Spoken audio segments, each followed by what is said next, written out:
তাণ্ডব আমার ছবি না, তাণ্ডব হচ্ছে রায়হান রাফির ছবি। স্পেশালি একজনের নাম বলতে, সেটা হচ্ছে আমাদের সাকিব খান। সাকিব খানের ছবি বললেই হবে তাণ্ডব।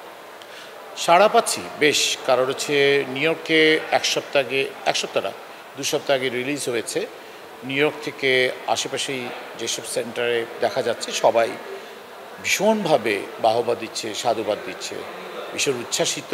অনেক দর্শক উচ্ছ্বাসিত হল থেকে বের হয়ে আমেরিকার মতো জায়গায় তারা খুব প্রশংসা করছে। আর পাশাপাশি বাংলাদেশের কথা কি বলবো, রাত নাই দিন নাই, কার রাতে প্রচুর রাতে ছবি দেখে হল থেকে বের হয়ে বিভিন্ন ভক্তরা ফোন দিচ্ছে, ভালো লাগছে। হ্যাঁ, একটা চ্যানেলের সিও ইন এ সেন্স হচ্ছে পার্টিকুলার তাণ্ডব ছবিতে যে চ্যানেলটাকে দেখানো হয়েছে সেই চ্যানেলের সিইও। এবং I am so happy Shakib ভাই, মানে সাকিব খানের সাথে, মেগাস্টার সাকিব ভাইয়ের সাথে আমাকে স্ক্রিপ্ট দিয়েছে এবং আমি ওখানে সাকিব ভাইয়ের সাথে অ্যাক্টিংগুলো করেছি, ভালো লাগছে। এবং সাকিব ভাইয়ের সাথে দিস ইজ ফার্স্ট টাইম। ভীষণ ভীষণ ভালো মানুষ Shakib Khan, down to earth, মানে ওনার কাছে বিন্দুমাত্র কোনো রকমের অহংকারের ছোঁয়া আমি খুঁজে পাইনি এবং অসাধারণ। আর তাছাড়া সাকিব ভাইয়ের সাথে আবার 12-13 বছর আগে টানা অনেক মাস আমরা একসাথে একটা অফিসে আড্ডা দিয়েছি, গুলশানের একটা অফিসে।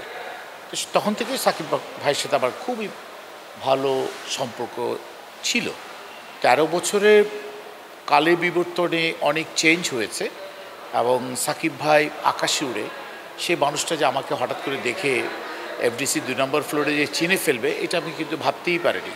কারণ সাকিব খান দুবাংলার, সারা পৃথিবী জুড়ে একটি মেগাস্টারের নাম, সেটা হচ্ছে সাকিব খান। তিনি আমার মতো একজন মানুষকে হঠাৎ করে কথা বলবে, এটা আমি আসলে ভাবতেই পারিনি। রাফি ভাই, মানে রায়হান রাফি আসলে কুল থাকে। স্ক্রিপ্টে যতটুকু ছিল, রাফি ভাই বলল, মুকিত ভাই আপনি এইভাবে অ্যাক্টিংটা করেন, শুধু বলে দেওয়া, শেষ। আর বাকিটা আমি চেষ্টা করেছি কিভাবে অ্যাক্টিংটা প্লে করতে পারি, সেটা করেছি। তবে আমি রাফির জাদু আছে, শুধু আমার বেলায় না, যারা যারা অ্যাক্টিং করেছে সবার বেলায় জাদুটা দেখেছি। ভীষণ, কারো খুব খারাপ লেগেছে, ভীষণ খারাপ লেগেছে যখন শুনলাম সিনেমাটা রিলিজ হওয়ার 7 দিন পরে আপনার পাইরেসি হয়ে গেছে। তখন মনটা ভীষণ খারাপ হয়ে যায়।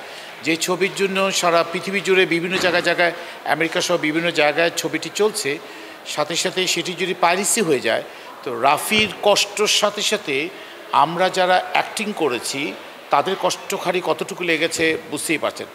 রাফি তো ব্যবসায়িকভাবে, শাকিল ভাই আলফা ওয়ান শাকিল ভাই ব্যবসায়িকভাবে ক্ষতিগ্রস্ত, পাশাপাশি আমরাও ক্ষতিগ্রস্ত হয়েছি যে হলে বসে এত বড় পর্দায় ছবিটা দেখলে সবারই ভালো লাগতো, এক্সাইটমেন্ট তো কাজ করবে। দেখি হোপ দ্য বেস্ট, কী দেখা যায়। পাবলিক তো ভীষণ অ্যাপ্রিসিয়েট করেছে, আজকে নিজের চোখে দেখব। ভালো থাকবেন, সবাই ভালো থাকবেন, অনেক অনেক শুভেচ্ছা, best of luck, take care.